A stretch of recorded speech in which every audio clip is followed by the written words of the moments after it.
So I'm putting this on at the front of this video, so you don't have to watch the whole thing. You'll kind of understand what my issue is up front.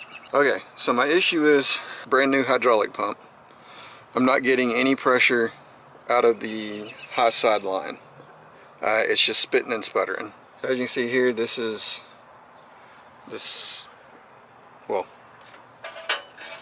little brick right here, there's a hose that comes up through there, and this bottom line goes to the bottom of the filter, goes through the filter, comes up through here, into the hydraulic pump, creates pressure, then goes throughout the rest of the system. This is a brand new hydraulic filter. I'm 90% sure, if not more, that this was clean whenever I took this off. I'm 90% sure I took that out and looked through it. I mean, so I don't think it's sucking up any air through here.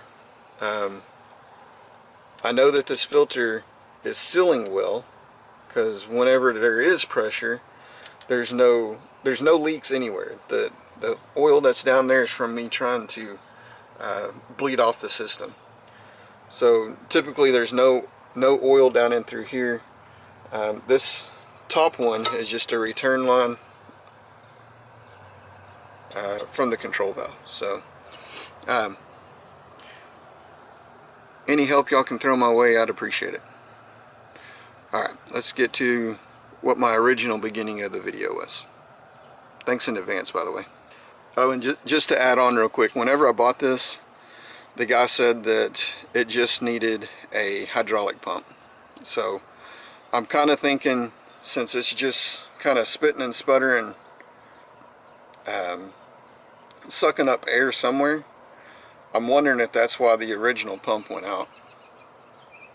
It's because it's got a leak somewhere. I'm just not sure how to test for a leak whenever it's supposed to be sucking in. If it was pressurized, obviously I could see where it's leaking out if it was pressurized, but since it's sucking in hydraulic fluid and it's sucking in air, I can't really hear it over the motor, so I guess that's where I'm at. I do know that the screen, or the little pipe that goes down into the sump area, it kind of goes down and then forward this way, and there's a screen. I took out this whole area, cleaned out the bottom. There's a little bit of sludge, not too bad. There's a little bit of like silicone. I think that was whenever I took off the outside. I think there's probably some silicone on there, it might have fallen down. Anyways, and I'm pretty sure I back bled it at that time.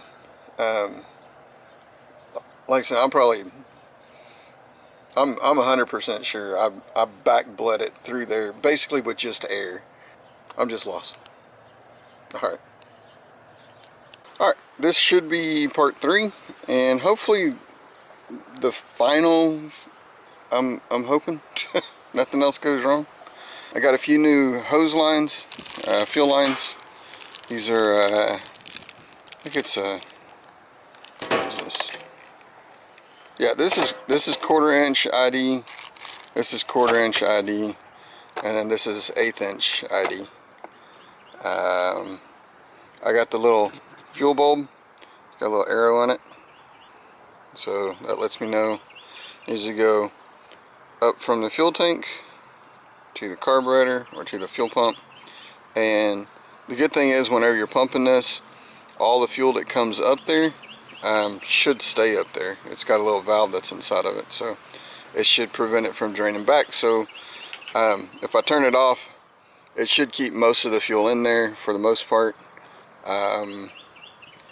And I just hope that we have enough suction to bypass the little valve that's inside this little bulb. Anyways, and then this is just a little grounding wire that I did real quick. So I'll show you where I put that. As you know, whenever we left off, this wasn't, I guess the whole charging system wasn't getting a full 12 volts. And so I'm hoping it's that whenever I grounded this out, I grounded it out on these little studs. So I'm hoping that it's not grounding out very well. What I'm going to do is actually ground the body of this, because this is actually supposed to go to the chassis. So I'm just gonna ground it straight from the body of the rectifier to the body of the engine itself.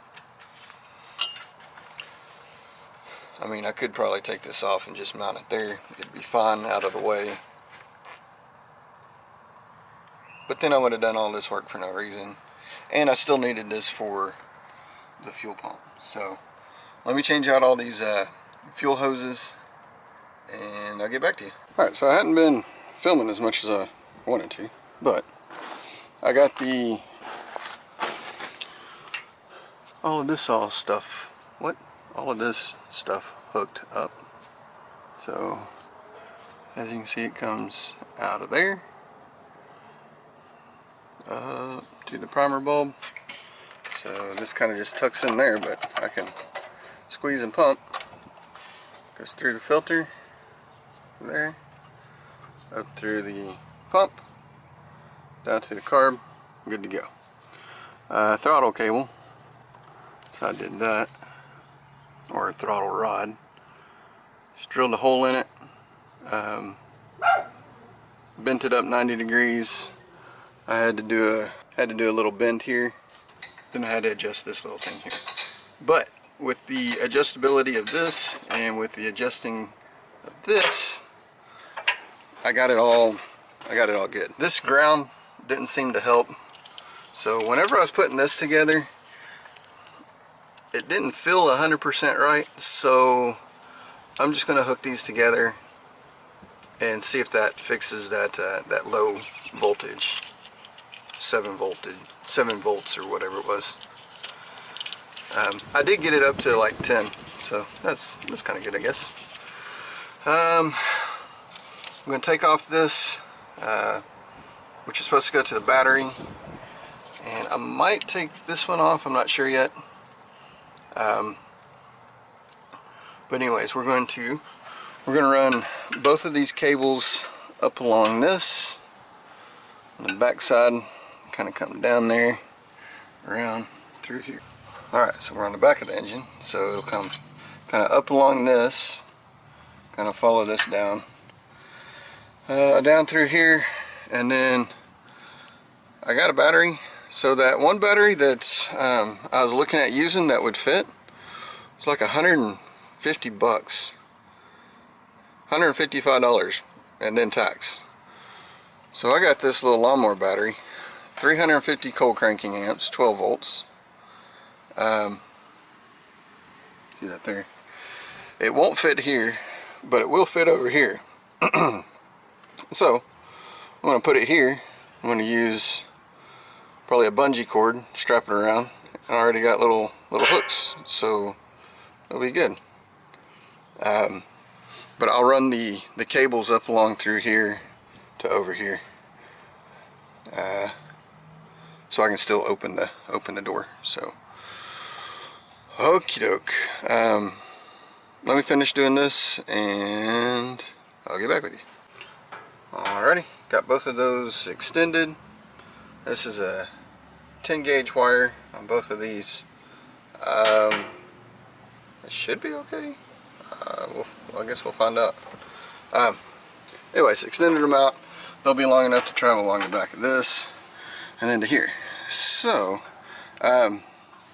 this, like, here's flat and it's down at an angle, so I don't know how much the camera will pick up. So I want to kind of make this as flat as I can ish. So as you can see, there's a gap under there. So what I'm going to do, what I'll do is I'll just get a piece of wood the size of the battery, and that'll just fit in there, and then I'll put however much of a rise we need, probably just 1 inch or so. We'll put that in there, and it doesn't have to be like dead even, but just make it a little bit better, I guess. So yeah, let me do that. Fortunately, I've got this, so I have this piece of pallet wood. It's all cracked and broken down here. I might use that just so I can use that that piece or this area, but nah, maybe not. I'll just cut this off here and I'll get back with you. Okay, so I have to figure out how to keep these wires from running into this pulley here while it's running. So, get this out of the way for a second. There's two holes here that I have bolts from the old motor that actually fits right in. So I can basically kind of build a shield like this that the cables can come around like this. So there's a radius right here. I'm not quite sure what the radius is. So how I'm going to do that is with some dirty oil. Basically I'm going to paint this. It should give us a rough idea. And then you just got some cardboard.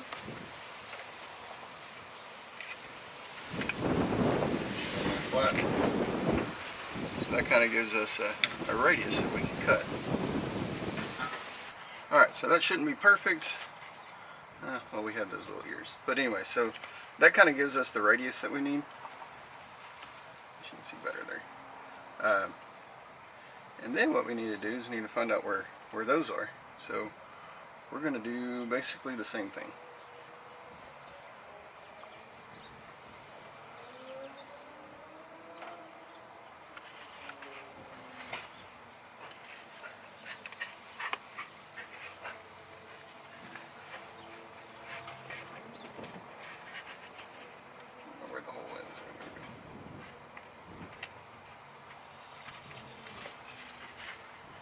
So it looks like a sad little frog. Anyway, so now I can transfer this over to a piece of metal and cut that radius in there and then cut out the eyes for the bolts. And then that'll fit on there so I don't have to worry about the cables getting wrapped around the belt. Alrighty, I think this is going to conclude where we're at. Got everything hooked up. I got the little shield on there. I need to tighten those down still, which I'll do that here in just a second. I think I got this charging now because it was at 12.7 and I hooked up the battery tester while it's running and it got up to 13. So I'm good with that. Here's how I ran the cables. I did run extra because I freaking hate it whenever you don't have enough cable. That's just annoying. This will do for now until I get some stronger bungee cords.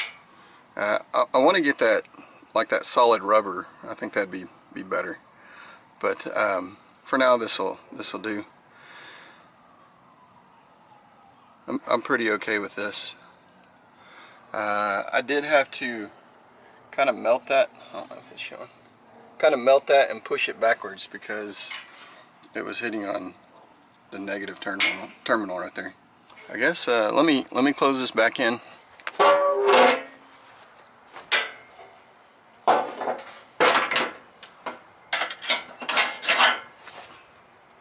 I'm not going to show relocating this because it'll work for now.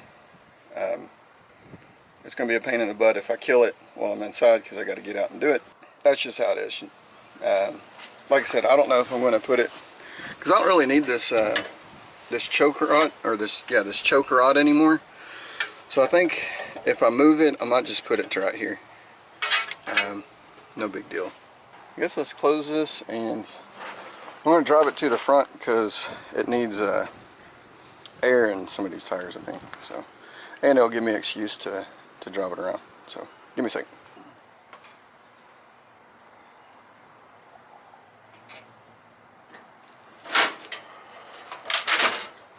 Alright, this might be kind of tough to film because I need two hands and I only have two hands to steer.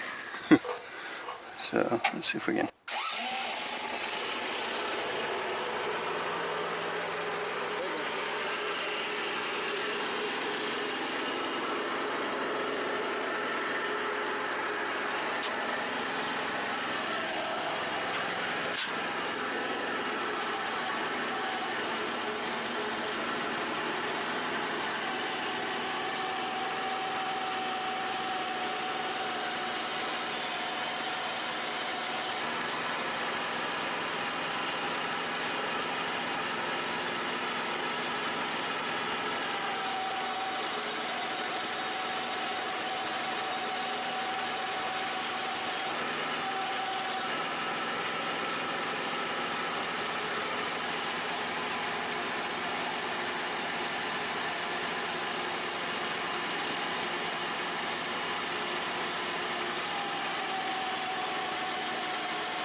start it back up. There's really no room to step when getting out of here. Wow! Yeah. Thank you!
Wow!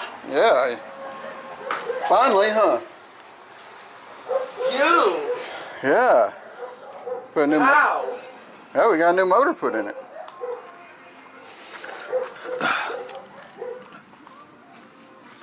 Like that, huh? Only took 2 years, huh? Yeah. Okay. Alright guys, here we go. Like I said, I think I'm done with it. My goal was accomplished. Put the new motor in there. 18 horsepower instead of 16. Tires are good. Just need to air them up. Like I said, I think there's still some air in it. I think that's why it's so jerky. I guess look in the description. If I get a lot of questions on something, look in the description. I'll put it in the description of supposedly the answer that I came up with, if I even have an answer. Yeah, and if I do any more updates to this, I'll let you know. I think I might just sell it because it's not exactly what I want. And I did buy it to flip it. So y'all comment right. We'll talk to you later. Thanks for watching. See ya. Okay, so kind of driving around. A couple things that I think if I was going to keep it, that I'd want to change. One, putting that up front. Two, I think what I should have done is come around this belt all the way around and go to there, and then drive off of this pulley out here, and then just get the proper pulley out there. I did think about that. That's why I put this motor as far this way as I thought I could, because we still have quite a bit of, if I got a different pulley, moved it out to here to wrap around this pulley, and then this is always spinning, I'd get better, because I only have this much grip on this whole pulley. So from here to here, that's the only grip that I have, and it really needs to come all the way around to like that, because I notice whenever I'm bottoming it out, or lifting something up, or at the end of the stroke, it this belt starts slipping. So that's a fairly easy fix, actually. This just drops down, loosens that belt, put a new belt on, find out what pulley we need for this one, and put a belt on that. And actually the old belt would probably work wherever that is. Now, if I had to do it over again, I would not have gotten rid of the governor, because that's just lack of thinking on my end.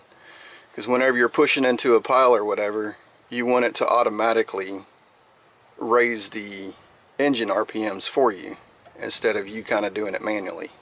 But it is what it is. I can't change it now. Let me know what you think. Y'all comment, right? We'll talk to you later. I think what I might do is get a push button start, and then that way I just have to jump the solenoid to right there. Get rid of this. Put a push button solenoid right there, or a push button start to the solenoid back here, because this is already going to be turned on. That's really all I need to do. It's just if I need to turn it off, I'll have to come back there and turn it off. But anyways, not that big deal. Alrighty, we'll talk to you later, y'all. Thanks for watching. See ya. Alright, in typical too late I won fashion. So yesterday, whenever we were using it, the hydraulics were a little bit herky-jerky, which typically means that there's air in the lines. And I just figured, since it's a new pump and I hadn't really been able to run it, there's just a bunch of air in the lines, and typically it clears itself out and gets better. So went through and started bleeding lines and wasn't really getting much out. I was getting a lot of air out, and so I came back here to the actual control valve, and this is a high line, this is a high side line, that's a return line, that's a return line. This is the main high pressure line,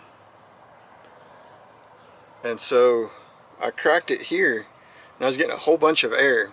It just kept on pumping and kept on pumping air. The problem is either the pump itself, which I don't think it is, because it's brand new, or back here. So let's see how well I can point this out. So you probably won't be able to see that, but there is a tube under here that goes straight down into the pump, to the sump, which is, well, under everything. That comes up into this block here. So this is a return line after it's already gone through the hydraulic system. Comes from up here, gets dumped into there. Whenever this pump is working, it's sucking through here, sucking through the hydraulic filter, through this pipe here, and then down into a pipe that's going down into the sump. So somewhere it's got to be getting air from somewhere. I don't know where, and the problem is I don't really know how to put pressure like on this side so I can see where it's leaking, because whenever this is sucking through there, it's got to be getting air from somewhere, and I'm not quite sure where. I have no leaks. That was from me bleeding everything. So I have absolutely no leaks. But I don't know what's going on. I don't really know how to fix this problem. I was kind of thinking, well, it might be the control valve, but whenever I took this off, it wasn't having any, it was just spitting and sputtering. So I know that the control valve is not the problem. It's before the control valve, which only leaves it to the pump and then down into there. Now granted, this is an old hose, but whenever I had this pump off, I'm 90% sure I looked through there and made sure that that was cleared. Obviously this hose looks horrible. but it doesn't leak. And this is on the pressure side, so if anything, it's pushing outwards. It's not sucking air through here and through the pump. But I'm not really sure how to diagnose this other than saying it's that pump, but I don't know. So I really can't sell this without the pump leaking. I got too much money into all this other stuff without the hydraulics working. Now granted, if I can get it to work without any load, or with a little bit of load, it'll be fine. It's like I was saying, I was wanting to do one belt that goes all the way, and shoot, I might just do that. Once I figure this situation out, if it's not too much, I'll probably do one belt here and then one big long belt to go around there. Figure out what size pulley I need down there. So I'm going to do a quick version of this at the beginning of the video, so you'll probably see that. So people that are just watching this, just to get, I guess, just to see what my question is, they don't have to watch the whole video. But those that do watch the whole video, thanks for watching. Alright, so here's where we're at with this. I replaced the pressure line with this big beautiful thing. And then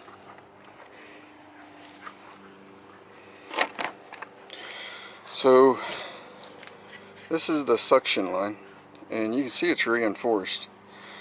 So the guy told me, he's like, problem is with these is that whenever you're using regular hose clamps, they really can't tighten, I guess, as tight as they need to be, and they need to have a band clamp, which I don't really have one, but I mean, I'm moving that with my fingers. So he gave me this. I kind of didn't think it would work, but they're the professionals, not me. I mean, I can push that with my fingers. It's not very resistant. So before that collapsed, I was able to move a lot of this. That's the, I guess, 2.5 bucket. I can't remember if this is 2 buckets or one other. No, I think this is 2 other. I had 1 bucket before I had all these issues. Or maybe 2 buckets. And then I had another bucket, and then this bucket. It wouldn't quite lift it up. So the hydraulics were working really good, and then all of a sudden it just kept getting worse and worse and worse and worse.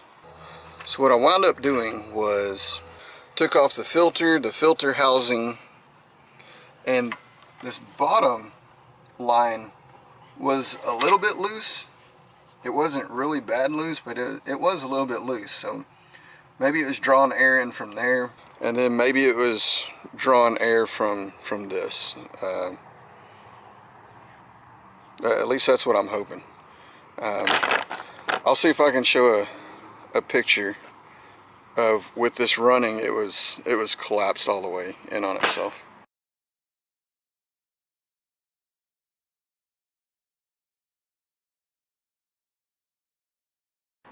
So it has a lot of suction, which is good, but maybe that's why it was sucking in air from somewhere. I don't know. But anyways, like I said, I went through the oil filter housing, made sure all that was clean. I shoved some air in from this bottom one, and fluid was starting to come out the top one, so I plugged the top one, and you could hear fluid going into, it was just bubbling. So you could hear that pretty well. So the good thing is I was worried about the tube going down, it leaking somewhere, and I sprayed it with soap to see if it was going to leak anywhere around the base or anything, and I think we're good. I think we just need to get this this top hose fixed. So put this off for another day and see what we can come up with.